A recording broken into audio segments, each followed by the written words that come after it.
Good afternoon and welcome afternoon. to Biztech's Asian Midday Market Watch. I'm Brian Fernandez, and with me with my co-host Samantha Voon.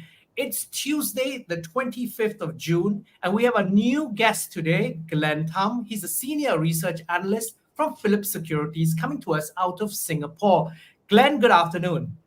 Hey Brian, thanks for having me on the show. Hi Samantha as well. Hey, Glenn. Yes. All right. Sam, over to you. Yeah. So first, let's look at the regional stock markets. We have the Nikkei 225 in Japan up 0.71%. In Shanghai, the composite is down 0.36%. In Hong Kong, the Hang Seng is up 0.49%. In Australia, the ASX is up 1.17%. In South Korea, the Kospi is up 0.44%. In Singapore, the STI is up 0.28%. In Kuala Lumpur, it's down 0.12%. Glenn, what are your thoughts on today's performance? Yep, I think I'll just briefly look at the STI because that's our coverage. So for STI, I think it's been rather muted, but this is to be expected for at least for the Singapore Stock Exchange, right, SGX. So it's been very stable, and it has been stable for the past couple of years. If you look back 10 years, SGX has been very stable, but slow and steady growth, right? You don't really expect high returns, but it's assurance that it will continue to grow at maybe low to mid single digits. So that's what we are expecting as well, heading into the second half of the year.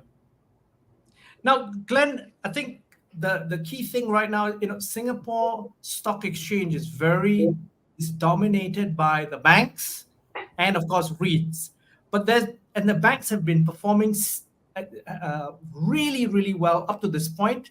However, last week OCBC reported a larger than expected 40% tumble in second quarter net profit.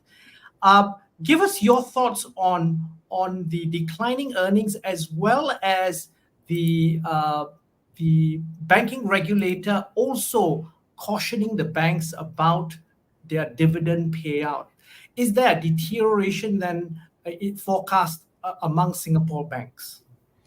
I think for the Singapore banks, at least the two, right, UOB and OCBC, they have been maintaining their dividend payout policy guidance, right, of 50%. So that's a cap. But I think the MAS regulation, or at least the warning that they gave, was really hinted towards DBS, who has been aggressively giving back to shareholders by increasing their dividends, even surpassing their guidance. They guided for 24 cents a year, but not only did they push that up, they also gave that additional 1 for 10 bonus share issue, which was an additional, if you look at it, it's a 10%, including an increase in the dividends.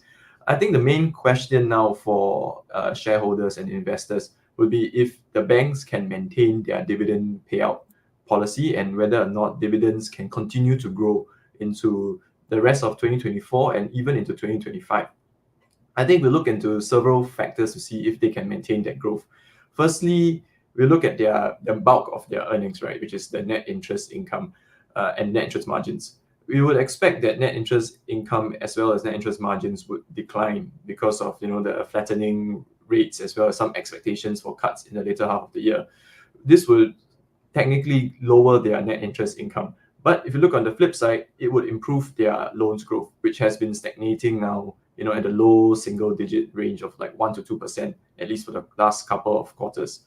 If you look at the overall Singapore MAS statistics that have been released, we finally saw a year-on-year increase in loans, which is very positive, which means that the market is sort of either getting used to the high interest rate environment, or they really have no choice but to take up loans in order to continue to grow, right?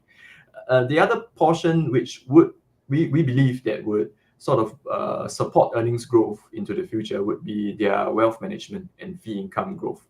We have seen this shift in investor sentiments from more of a like fixed deposit or current accounts, putting all their funds in there, and they are shifting it slowly towards the wealth management fee income. Because we have seen not just Singapore banks, but all the banks in Singapore and most of the FIs as well, they have reduced the fixed deposit rates or even the current account rates, right? This is the investors are not really that keen anymore to throw it into like a fixed D that earns 3%, right? Whereas previously last year or 2 years ago they were earning 4.5%.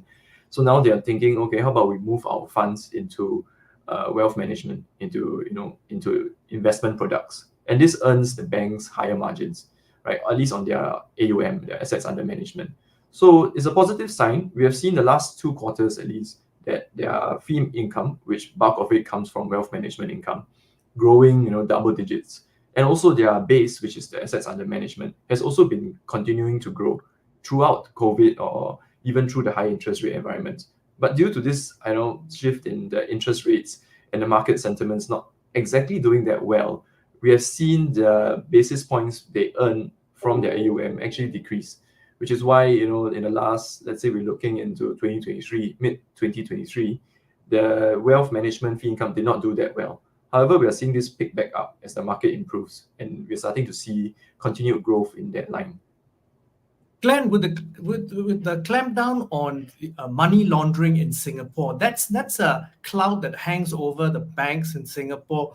What's your take on this, and how this may in fact impact the wealth management business? I think that is really a one-off. It's really hard to say.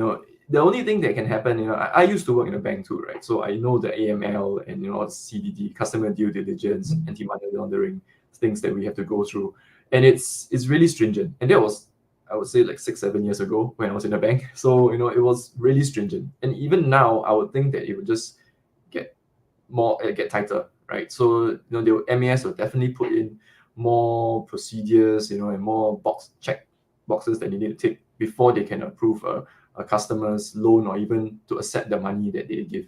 So this might actually slow down their growth, but we have not seen that happening, at least in the last 2 quarters.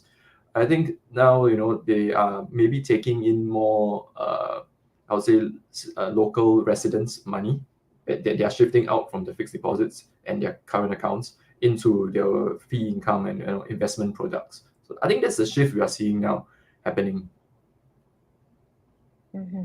So Glenn, it's been an exciting first half of the year, with investors' view shifting dramatically over the past 6 months. So what do you foresee? What expectations do you have for the second half of the year, Glenn?